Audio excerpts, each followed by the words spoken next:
So in this segment, we're going to be discussing immigration, I guess, because this was a big talking point last week. And it's just getting a bit silly now, the conversation around immigration. So let's have a listen to what this geezer said. We're not going to play all the clips I've got loaded up. It's more about the captions, but this is pretty wild.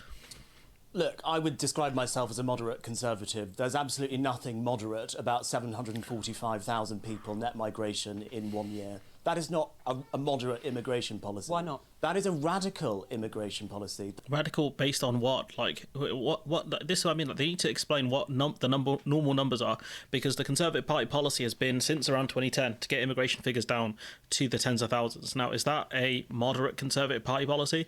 Because they've never actually managed to get immigration down to the tens of thousands.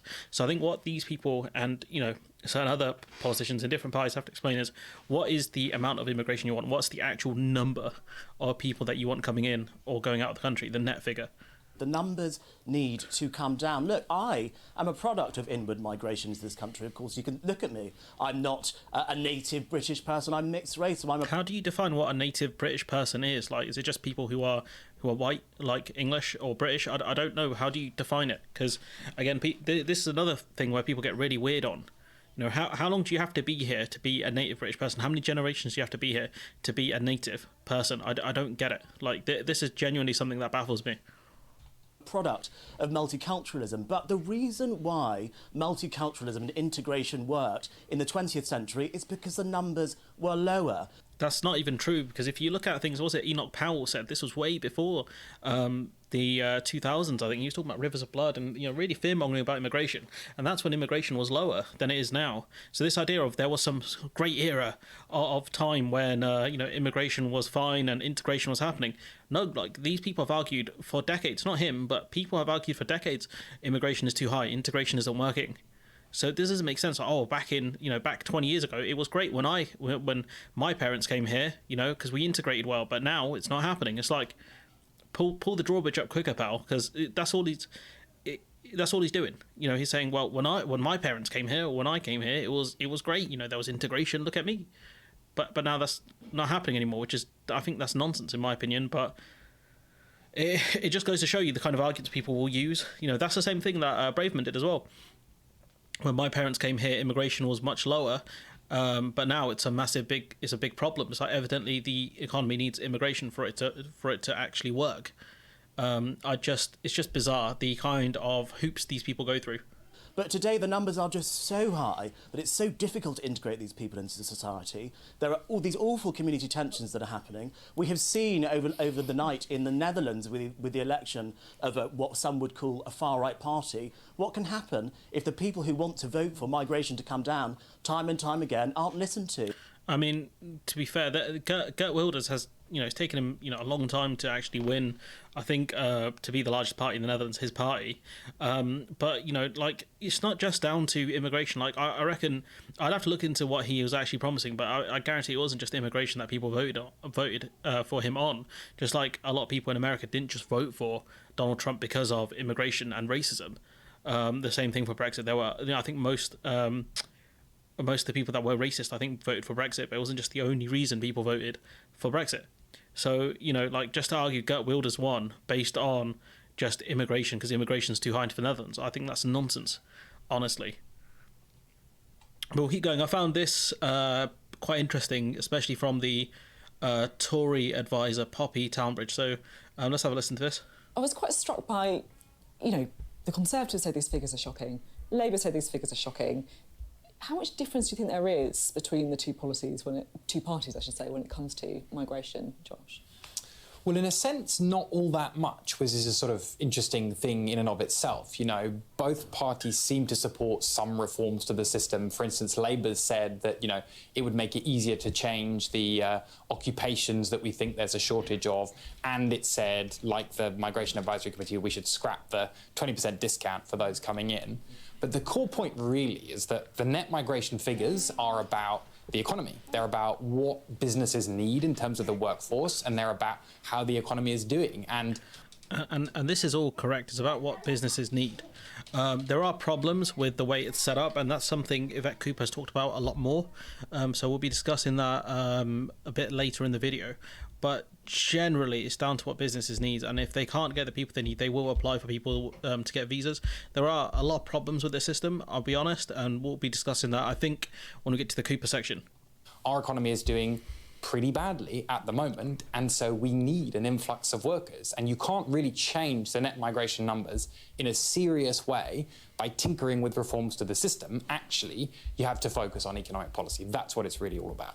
Yeah, let's never have this debate again. It is the wrong question, it is an unhelpful question, and it is exactly why policy making should be evolving. Is immigration too high or too low? Nonsense. It's a question that only illuminates one half of the story. The question is, do we have enough of workforce in various sectors that we need to keep our economy going? Are we forward planning for where we know we're going to need people? Seasonal working is a great example of that. Policymaking needs to be far more dynamic. It needs to have an if this, then we achieve that, then we will do this. It doesn't need to be permanent, and too high or too low is binary and totally unhelpful. I think the bottom line is, do we need students studying at our universities? Yes, we do. Do we need people working in the NHS and in social care? Yes, we do. That needs to be part of the debate, not just is it too high or too low, yes or no. She's 100% correct. You know, what we need to look at is where are the skill shortages and where can we look to sort that out. You know, when it comes to trades, it's very expensive to learn a trade in England, at least. I can't speak for the rest of the union. It's expensive to learn it. You don't get paid a lot initially when you're an apprentice. Is it worth people doing that, especially in a cost of living crisis? How do you live off an apprentice wage? You can't even live on minimum wage. She is very much right in a lot of these areas. You do need to do more forward planning. You need to look at kind of the sectors of the future, and you have to look at, the education. Do you have the people you need? Do you have the expertise you need? Because all you're doing is, when you're allowing people to come to the country, is either filling up job vacancies based on the fact that you don't have the people to do them, as in raw numbers, or the people who don't have the expertise to deal them. And we need to look at where we are lacking. And, bear in mind, the UK has been caught lacking a lot. This is probably my favourite clip, and this will get an individual video. This is hilarious. Okay, on immigration, will you apologise for breaking your manifesto pledge to cut immigration? I'm very clear that the levels of migration are too high, and they've got to come down to more sustainable levels. I've been clear about that. It's good to see that the ONS yesterday did say that the levels of migration are now slowing, in their words, which is a welcome step, but we've got more to go.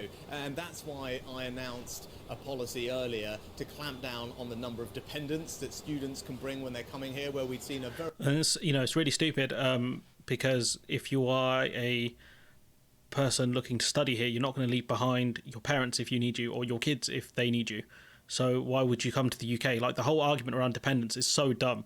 It's unreal how stupid that conversation is. So for them to do this, it's just going to make the UK more kind of less of a destination for people, because in terms of EU citizens, there's going to be less EU citizens wanting to come in because of Brexit. And if you're from a non-EU country and you're thinking, right, I want to go study in the UK, I can't bring my kids, or I can't bring my parent to look after them because maybe you're the care provider for them, that rules the UK out. So it makes us a less favoured travel destination. It's so stupid. Very significant rise in that. That action that I took represents the single toughest measure that anyone has taken to bring down the levels of legal migration in a very long time. So that should give people a sense of my commitment to bringing migration down. And if we see further abuse of the system, of course we're prepared to act and do more. Reports the Immigration Minister this morning... This is the fun bit. ...wants to double the salary cap for a work visa and cap the number of NHS workers. Do you support those ideas? And who's going to work in the NHS if you can't hire the staff from overseas? And there's a question there. You can say, the immigration figures are too high. It's like, why don't we look at the areas that we need to fill up at least? Because, are those numbers high enough, really? And we know they're not, because the NHS has a massive labour shortage. Sunak's answer is... Well, I'm clear that the overall level of net migration is simply too high, and it's got to come down to more sustainable levels. The ONS have said that... He just said it. That's what he said a minute ago. Migration is now already slowing, so that is encouraging, but there's more to do, for sure. And that's why I've already taken action together with ministers, which is to clamp down on the number of dependents that students can bring when they come here, because we saw a very significant rise in those numbers. That's due to take force. And I can't tell if he actually gave the exact same answer, because it doesn't look like there's a jump cut anywhere. So it looks like he just kind of did... Is it here? I don't know. I can't tell because it's not clear. Normally they had like a fade in. I can see Ian Wells of the BBC saying like Sunak gives near identical answers. So, you know, like, it's just a bit goofy because he said the exact same thing like twice. Because we saw a very significant rise in those numbers, a big difference. But of course, if there are other areas where there's abuse happening, we're going to look at that. Where's the abuse? If you're bringing your dependents, how are you abusing the system? This is complete garbage. This is ChatGPT. That's who this man is. He is ChatGPT on steroids. You know, when they made Ultron, this is Ultron 1.0 right here. The exact same answer, stupid answer, and I think the journo should have called him out on it. You've got, you know, Lord Blunkett being asked about what's Labour's kind of policy towards immigration. He points to Labour pushing up for skills, for focusing on skill shortages in order to curb immigration, which again would be fine if we didn't live in a country with low unemployment. So how are you going to train the people up? This actually from Cooper was very interesting, I thought. That's why we're proposing to get rid of the unfair 20% wage discount. That means that there's an incentive for overseas recruitment for employers to recruit from overseas rather than to train or to pay people fairly here at home. So this is something Labour have actually been talking about all year, but they don't bring it up enough, in my opinion. This is something they should be talking about a lot more. This wage discount thing, I don't know how it works specifically, and I think this is something Labour should be doing a lot better to explain. But this is important. This is, I think it would help lower kind of immigration in certain areas. But again, you know, it's not about how high or how low a number is. It's about, you know, does the economy have what it needs? Does it have the people it needs to push it? And at the moment, we don't. That's why we saw record vacancies. I think we are still seeing record high vacancies. This from young Jacob or old Jacob.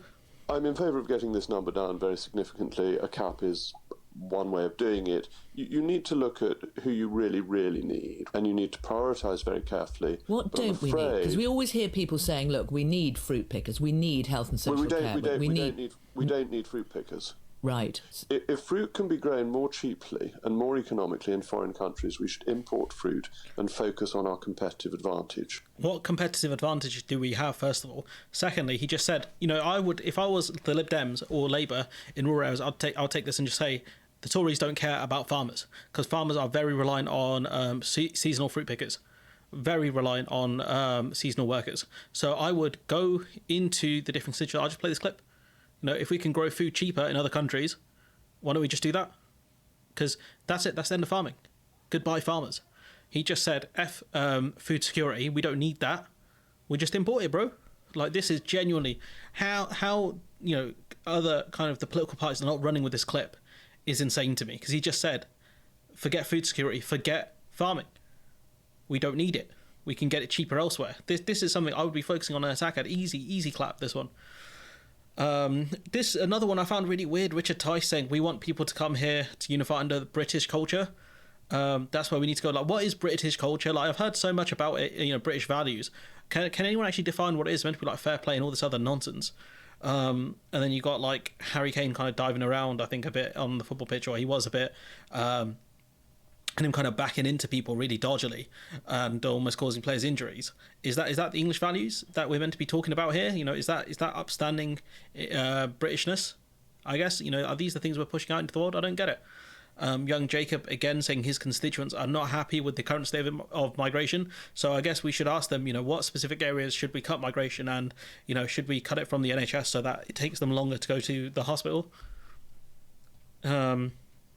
You know, after leaving the EU, the UK can't blame the bloc for its rising immigration figures, which is true. And I think it's down to partly the way we kind of measure the immigration, because, you know, the more visas we hand out, it looks like a lot more people are coming here. But I think a lot more people would have come here anyways if we were in the EU to kind of fill up a lot of the job shortages that we have. So that's what I believe anyways. I could be wrong on that one. But if we have a look at this clip here, yeah, it's pretty interesting.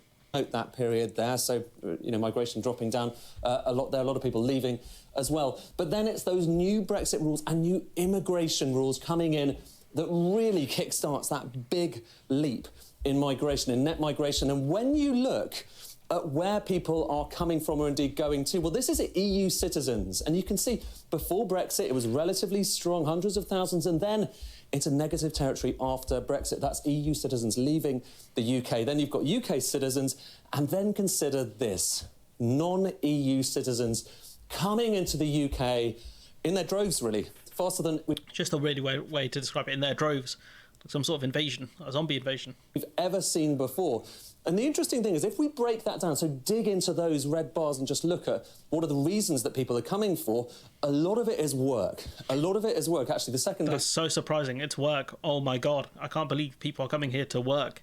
Wow. You know, the economy needs workforce. Wow. Biggest chunk. Record vacancies.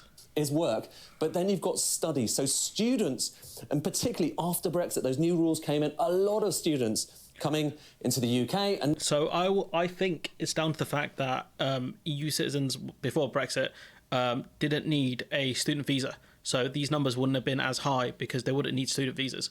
And so I don't think they were counted into the migration figures as much, because if you look at it now, it's a lot more non-EU migration and they need student visas. So I think the way this is measured is via visas. So you got I'll take an L on it if I'm wrong, happily, but because you have so many more non-EU students coming here, they all need student visas, and that pushes up the number further. You can see study is higher than work, and the fact that, you know, unless they get work within 2 years within a certain field and make a certain amount of money, they face deportation. So including students in the figures makes absolutely zero sense in my opinion. And then you've got, well, other categories, but notably... Look at other's a weird one. I wonder what's under other. This is Ukraine and Hong Kong. So big numbers coming in from Ukraine and Hong Kong, but it's not actually enough to explain the big leap. I mean, there's your big leap. It's right here. It's in green. The big leap is in green. Much smaller than this, much smaller than work as well. And also worth saying as well, you've got illegal immigration as well. It's quite a small slice. It's about kind of 50,000 compared to these big numbers here. But let's dig in finally to work, because it's worth just asking, you know, where are people working? Where are they coming to work? And you've got various different strands we can break this down to. You've got temporary workers, other work as well. Temporary work would be probably seasonal workers or other kinds of workers who aren't here for too long. And again, it's to fill up job vacancies that we have in this country. But if you look at skilled work, the main thing that sticks out is this. Look, it's health and care. People are coming from around the world, particularly non-EU, to work in the health system, in the NHS. That is a big part of the explanation, alongside study, for why you see those unprecedented numbers of migration.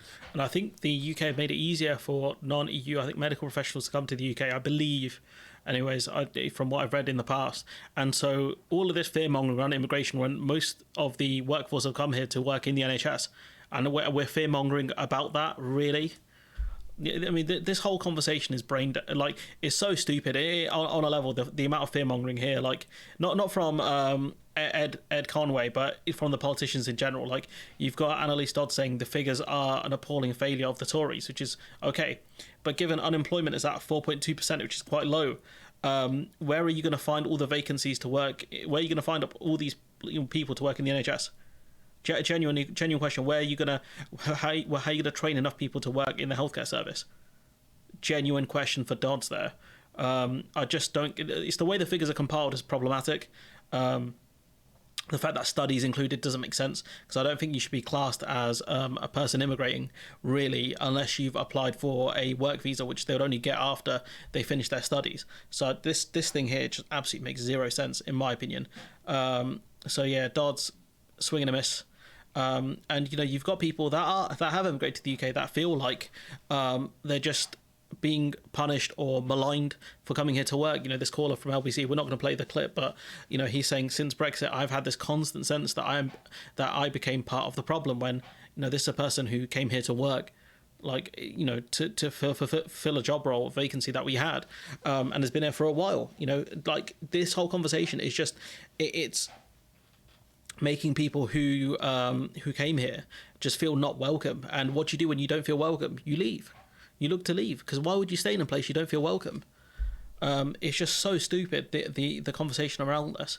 I do wonder if Labour are doing this because of the way the immigration figures are collated now, and they're going to use this as an attack ad to kind of outpopulate the Tories in a sense, and try and take voters from the Tories. But I think those voters will go to Reform. That's my major concern. But yeah, this is a good piece from Rich, so let's have a listen. Hello, good evening. Now, when you talk to Conservative MPs, other than the economy, There's one thing they want to fight the election on: immigration. The idea is that immigration and small votes in particular can be a wedge issue with Keir Starmer, a dividing line that the Conservatives hope they can be on the right side of when it comes to voters in the all-important red wall. And the problem with that is, the Tories are not on the right side of it because they created this monster and they can't stop it. That's the issue they're running into. They keep talking about the problem with the small votes, and everyone's like, well, you keep saying you're going to stop it. Why don't you stop it? So this is a monster they made for themselves. So between now and the election, expect to see the Conservatives trying to move the political debate onto immigration as much as possible. Speeches, slogans, words on the front of lecterns. It's going to be everywhere. But the thing is, today at PMQs, it was Labour keen to talk about immigration. Keir Starmer opened up by asking, how's your immigration plan going, Prime Minister? And let's be honest, he's not going to be asking that question if he thinks it's going well, is he? Let's get real there. It was a really telling moment, and it did make me think, the problem for Rishi Sunak is, with net migration hitting record levels in the last couple of years, it might be that Labour is actually quite happy to fight the next election on immigration as well. And I think if they talk about that 20% loophole, that would work for Labour. If they start kind of trying to malign people and saying, immigration is too damn high, it's a massive problem, blah, blah, blah, I can see that turning off certain voters. I think that is the kind of language I don't appreciate. That is the kind of stuff that I think would make me think, I'm not sure about these guys, honestly. And it's a party I'm already a bit nervy about. But this is the whole point of this video is not to say one side is kind of just good or bad on an issue. It's to say that the conversation, I think, around immigration in the UK is it's gone in a stupid direction. Because as, ironically, I think Philip Hammond's former advisor said, it's not about the amount of people coming in, it's about what do you need, how many people do you need, what areas do you have to look at, etc., trying to future-proof the economy as best as you can, which is, a point she made, I think, extremely well. But the problem in the UK is we just keep talking about numbers, and without any understanding of the numbers. There's no actual analysis being done by the politicians to talk about why it's so high. The Tories are running scared of it because they keep talking about how immigration's a problem and Labour want open borders, and it makes them look stupid when the numbers are so high. Labour want to talk about this issue because they're going to try and kind of flank the Tories from the right on the issue of immigration, which again is something I disagree with from a moral perspective. Politically, I think it's probably a good move in that sense, but I think it will turn off certain voters. And the question you need to ask is, can Labour win over these voters that do have these kind of, say, xenophobic beliefs? Or is it the case that they're going to go to reform? That's the real question Labour need to think about, because it's, you get people who are very silly, not silly, but people who voter shame people on the left, right? And then say Labour needs to change position in order to get other voters. But it's like, okay, you're leaving one set of voters to go to another set of voters. I just don't think that's a smart move, and I think that's silly. But that's up to those people to kind of square that circle in their minds, in my opinion. I disagree with it, and that's where I will leave that conversation. But for Labour to try and fight an immigration, I think given the state of immigration politically, it would make some sense. But the question is, are they going to do more harm than good? They need to be careful, I think, how they phrase this. Because it might turn off certain minority voters if you make it a very toxic conversation. I think if you try and make it a conversation of why do we need more people to come here, it's because we're not training enough people here, the system isn't set up to train people here, I think you can get away with that one. If you talk about the 20% thing, you can get away with that one. But if you talk about immigration being a key problem in the UK, I don't think that's gonna wash with certain groups. But that's just my opinion. Let me know what you think in the comments below. Like, comment, share, subscribe. Support the channel on Patreon if you can. And hopefully I will see you in the next one.